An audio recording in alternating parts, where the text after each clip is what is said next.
Hi Xenominer fans, Tim here. We're going to take a look at a very old world, a world that is so old that if you notice there, Xenominer 2 is actually having to convert it before it can load it. I believe that this world got its start back in the old 1.4 or 1.5 version days. This goes back to a time when we had fewer block types, didn't have to worry about fauna popping up out of mountains and attacking you, didn't have to worry about things like Endurium actually poisoning you while you were digging it up. But things have changed quite a bit since those days. In this day and time, we actually had to build stacks of materials to get up to things like the floating islands that you'll see in a minute. I had apparently made it pretty far in my development on this one. As you can see to the right, there's a pretty good stack of AI cores there. I saw some red. This particular environment, I believe I was trying to build something inside the mountain, side of a mountain. Put the doors in, just experimenting with doors. As I said, we didn't have to worry about Venators back then, so the door was just more for decoration than anything else. You can see over there in the background the old Xenominer tower, the old style pod or ship style tower. I'm going to cheat a little bit here since we do now have flying vac suits, and I'll fly around. You can see some of the fireman poles or fire poles that I created to get up to some of these higher elevations in the old days, so I could dig up some of the Endurium and other materials that were found in these floating islands that were a lot easier to find than drilling down into the core of the planet to locate. There's a good look at some of the original ice trees that were there. They were made of ice chunks and red basalt, or could be red regolith. I don't remember which. I guess we'll take a closer look here in a minute. Go ahead and clean up my radiation and health. And there you can see again another tower. That one I believe was a marker tower that was marking the entrance to the new build I was working on. The original crash zone.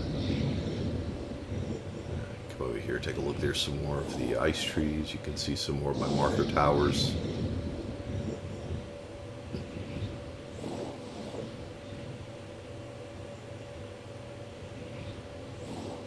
We didn't get to used to look at the worlds from this perspective back in those days.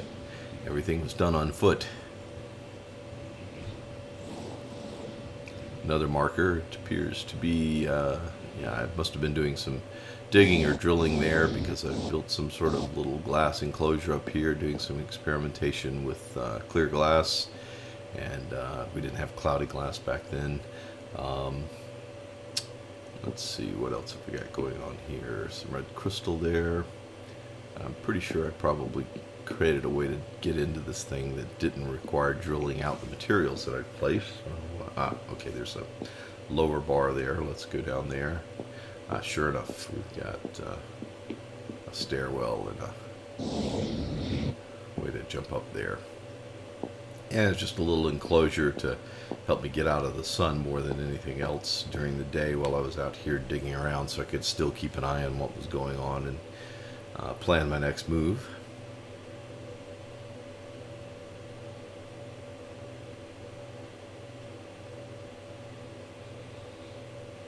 And another look at the ice trees there.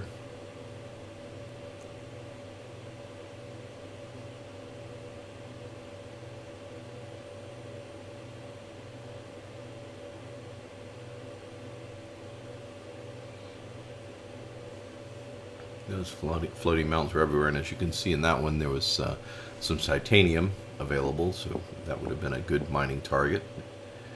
Head back out here, and let's go see if we can find the Boob Mountains.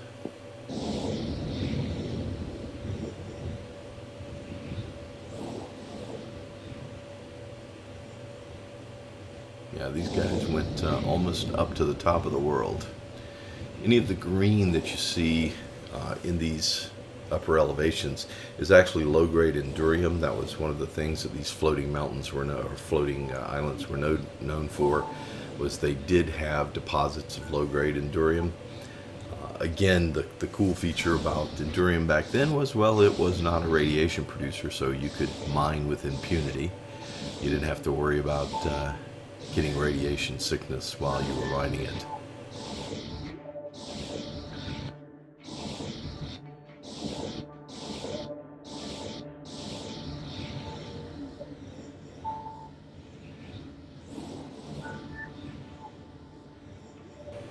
Just over here to the left, we can start to see some of the newer biomes feed in. That particular, apparently this is an area I had not explored, so it didn't get added into the changelog. So of course the new engine has added a new biome component in there.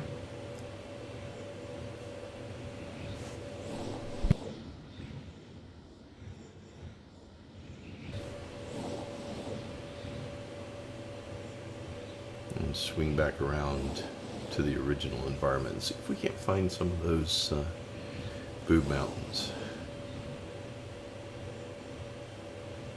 This is one thing that the old geographical generator had going for it, is it had a habit of creating some extremely deep valley systems, and there were some really neat results that came out of that for exploration.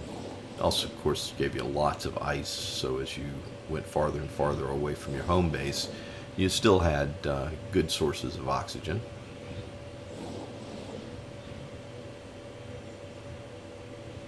Kind of cool looking at them from this elevation. Again, something we weren't able to do back then.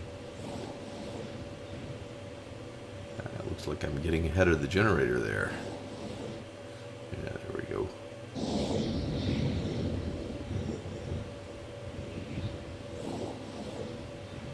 And that was probably because those floating islands were taking over the primary or close position processing so far as generating the world was concerned. Give it a second here and it'll catch up.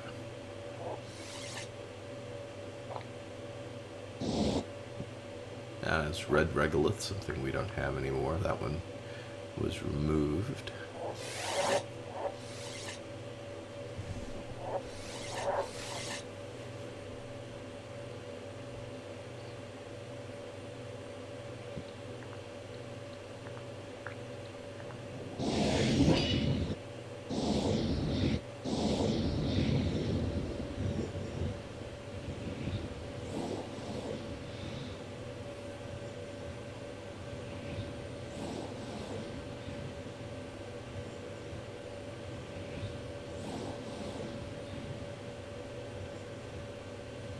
Some more of the Xeno City Skyway flyovers, like flying over in a helicopter there.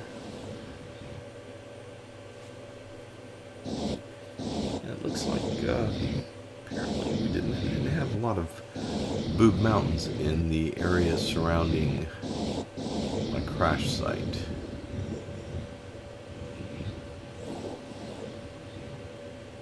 Another of my marker poles. Apparently I was digging there because I see that it's got a repeater on it and a solar array.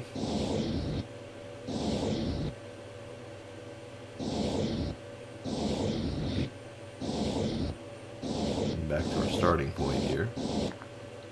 Well, I guess I'll have to dig around in some others to see if I can find the boob mounts, but we did get to at least see some ice trees.